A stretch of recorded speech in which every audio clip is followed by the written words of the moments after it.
Madam President, some months ago, July of this year, I came to this floor shortly after the conclusion of the Supreme Court's most recent term to lament the ongoing judicial activism, the judicial imperialism that we have seen from this court over this past term and from the Supreme Court for years on end. I quoted the late Justice Scalia, who said, "The imperial judiciary lives."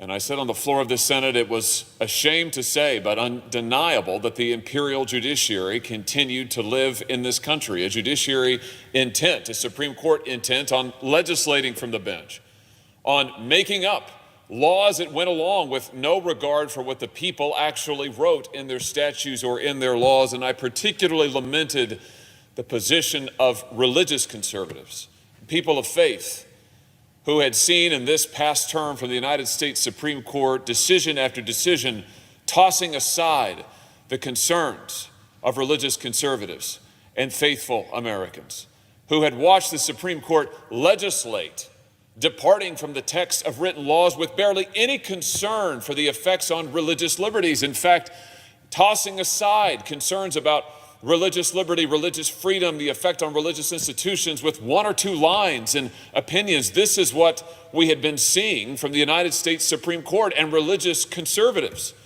had come to a place of asking, what is it that we're fighting for? What is it that we have been working for and voting for all of these years? Is anybody actually listening to us? Do our votes really matter? Well, those are the questions that religious conservatives were asking in July of this year. And that is why the nomination of Amy Coney Barrett to the Supreme Court of the United States comes as such historic and welcome news to people of faith in this country, to religious conservatives, and to all who believe in the rule of law in America. The nomination of Amy Coney Barrett is truly historic. This is the most openly pro-life judicial nominee to the Supreme Court in my lifetime. This is an individual who has been open in her criticism of that illegitimate decision, Roe versus Wade. This is a nominee who has been open about her faith and her faith commitments and the way she and her husband lived their lives immersed in their Catholic faith and raised their children in their Catholic faith, and want others to have the freedom to be able to do the same. And her nomination, and I anticipate her confirmation tonight in just a few hours on this floor, will show that there's nothing wrong with any of that. In fact, people of faith should be welcome on the Supreme Court of the United States. People of Judge Barrett's convictions should be welcome on the Supreme Court of the United States. And in just a few hours, in the vote of this body, we will confirm that that is indeed the case.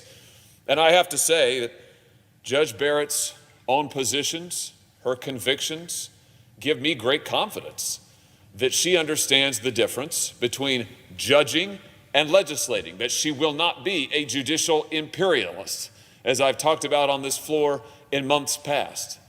Now, I said earlier this year that I would not vote for a Supreme Court nominee who did not understand the difference between judging on the one hand and legislating on the other. I would not vote for a judicial imperialist, and I specifically singled out Roe versus Wade and said that I will not vote for a Supreme Court nominee who does not understand that Roe was an act of judicial imperialism. And indeed, I want to see record evidence that the nominee understands that Roe was an act of judicial imperialism and understands this difference between legislating from the bench and actually adhering to the Constitution and the laws.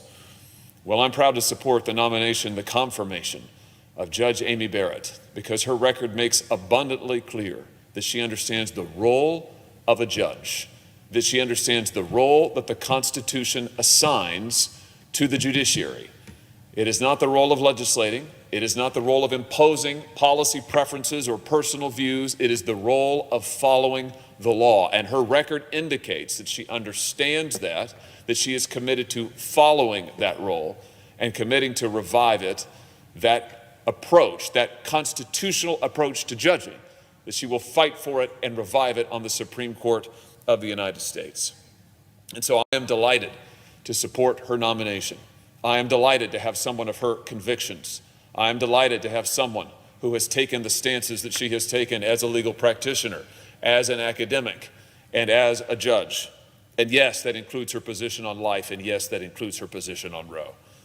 And so, Madam President, I would just say that tonight we will set a precedent that people of faith, people of the convictions that Judge Barrett has and shares are welcome in this country in every office.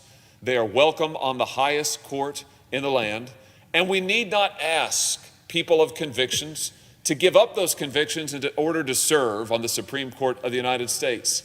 We need not say, oh, you have to scrub your personal views. Oh, you have to pretend that you don't have religious faith. Or you have to pretend that it doesn't matter to you. You've got to renounce your past record. We don't have to do any of that. What we have to ask them to do is to understand the difference between judging and lawmaking. What we have to ask them to do is to understand their role that the Constitution assigns them. We have to ask them to be committed to following the law. And I am convinced, based on her record, that Judge Barrett will do exactly that. For those reasons, I am delighted to support her confirmation, and I look forward to this historic vote in just a few hours' time. I yield the floor.